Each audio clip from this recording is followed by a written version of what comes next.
Gente, agora eu tomo com vocês a terceira etapa do processo, que é o processo infeccioso, tá? Essa etapa, gente, ela é entendida, e eu entendo dessa forma também, como uma das mais graves, porque assim, é nessa etapa que o patógeno consegue realmente entrar dentro do tecido da planta, tá? Então, até esse momento, a gente viu a fase de sobrevivência, que é ele arrumando formas para realmente conseguir perpetuar a espécie. Então, vamos imaginar o seguinte, gente, que para o patógeno é um momento de luta muito grande, né? Ele pode não conseguir nem ele sobreviver, muito menos deixar descendentes. Então, a gente se colocando de alguma forma aí no lugar do patógeno, acho que dá para ter uma noção plena de quão grande é a luta dele nesse momento, tá? Quando ele consegue passar por essa etapa e ele consegue algum daqueles agentes que os auxiliem na disseminação, vamos pensar assim, a disseminação é uma grande carona que ele está levando.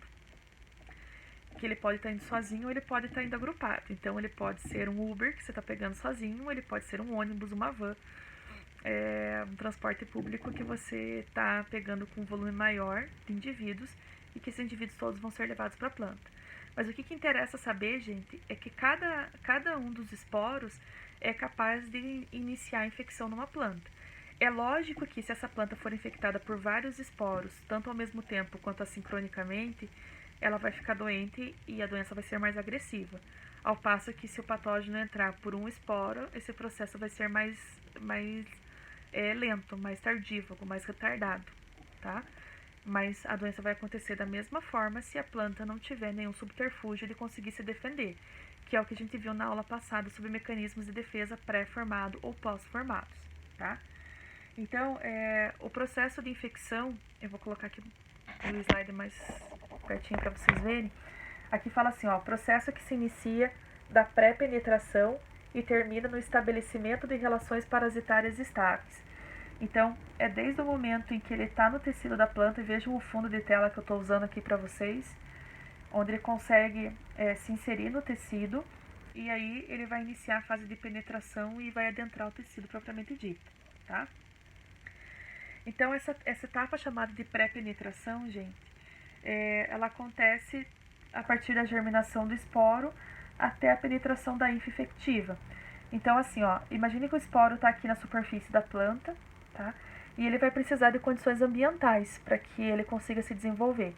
E essa etapa é muito parecida com a semente. Ela vai precisar de água e temperatura. E por isso que o nome desse processo chama germinação do esporo, tá? Então, quando esse esporo germina, é a partir daí que ele vai ter a habilidade de fazer penetração. Então, se vocês lembrarem, quando a semente ela está pronta para mudar de fase, sair da germinação e ir para a emergência, ela rompe. E ela rompe através da emissão da radícula e depois do caulículo. Para o esporo não vai ser muito diferente, parece que a natureza se mimetiza, né? Ela se imita. Então esse esporo também ele vai emitir como se fosse uma radícula, só que o nome disso é uma hifa. E a hifa vai ter força para conseguir penetrar o tecido. Então isso é uma característica também que os fungos têm e não são todos os patógenos demais que têm não. Tá? Então assim, se essa aqui é a superfície da minha folha e aqui é o patógeno, ele consegue fazer uma penetração que a gente chama de direta, tá? Que é conseguir forçar a sua entrada. Coisa que uma bactéria, que se não tiver uma porta de entrada, ela não entra. Um vírus, se tiver na superfície, não consegue entrar. Mas o fungo e o nematóide consegue, tá? Então, nessa etapa chamada de pré-penetração, eu posso ter dois mecanismos funcionando: tatismo e tropismo, tá? O tatismo seria direcionar o movimento do crescimento dessa hifa, e o tropismo é fazer também um crescimento direcionado, tá? Quanto à penetração, gente, ela pode ser direta, como eu acabei de falar para vocês. Ela pode acontecer por aberturas naturais, que seria o caso dos estômatos, hidatóides, nectários, anticelas, ou por ferimento, tá? Então, isso aqui seria uma penetração direta, quando força a entrada, e uma penetração indireta, quando se dá por aberturas naturais ou ferimentos, tá? Aí aqui tem o desenho do manual de fito, tá? Vou tentar aproximar um pouquinho mais aqui para vocês. Opa, vai sair do foco. Deixa eu ver se eu consigo fazer por aqui, tá?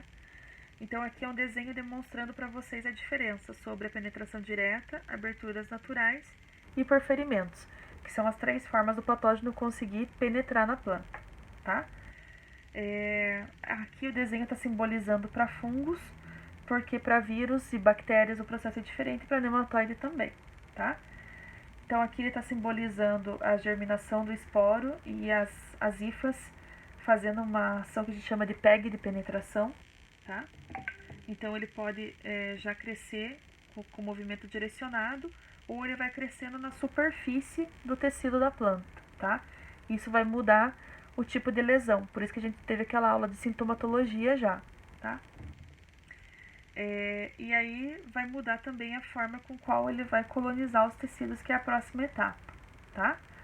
As aberturas naturais, gente, veja que o patógeno não precisa forçar a entrada. Ele vai usar alguma abertura que a planta já tenha e vai conseguir simplesmente se inserir, tá? Então, se a gente pensasse que a casa da gente seria uma célula, um tecido, o fungo, quando ele tem a penetração direta, é aquele que mete o pé na porta e entra de qualquer jeito, tá? O de abertura natural é aquele que tá com a porta aberta, tá? Ou tá com a janela aberta. E os ferimentos é o que vai usar alguma estrutura que tá estragada para entrar, tá?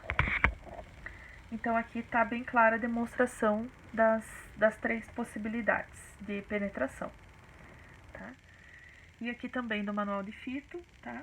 Então ele faz uma demonstração pra gente das 3 formas que a gente acabou de ver. Então a de fungos a gente já viu. Aqui ele está mostrando para nós as bactérias, né? Não tem PEG de penetração, são os esporos que vão ter que entrar. Por isso que ela não consegue fazer via direta.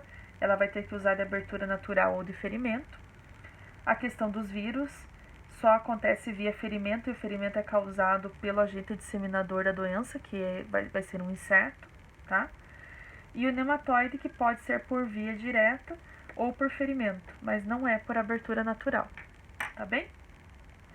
E aqui eu coloquei para vocês o desenho ampliado, que é um dos mais famosos da fitopatologia, mostrando para vocês justamente a emissão, né? Então, no tubo germinativo, a pressório, essa pressão que existe aqui é chamada de PEG de penetração, tá? E aqui está o desenho também um pouquinho mais ampliado sobre essas formas da penetração, as possibilidades para a bactéria. Então, eu já apresentei para vocês ali naquele resumo anterior.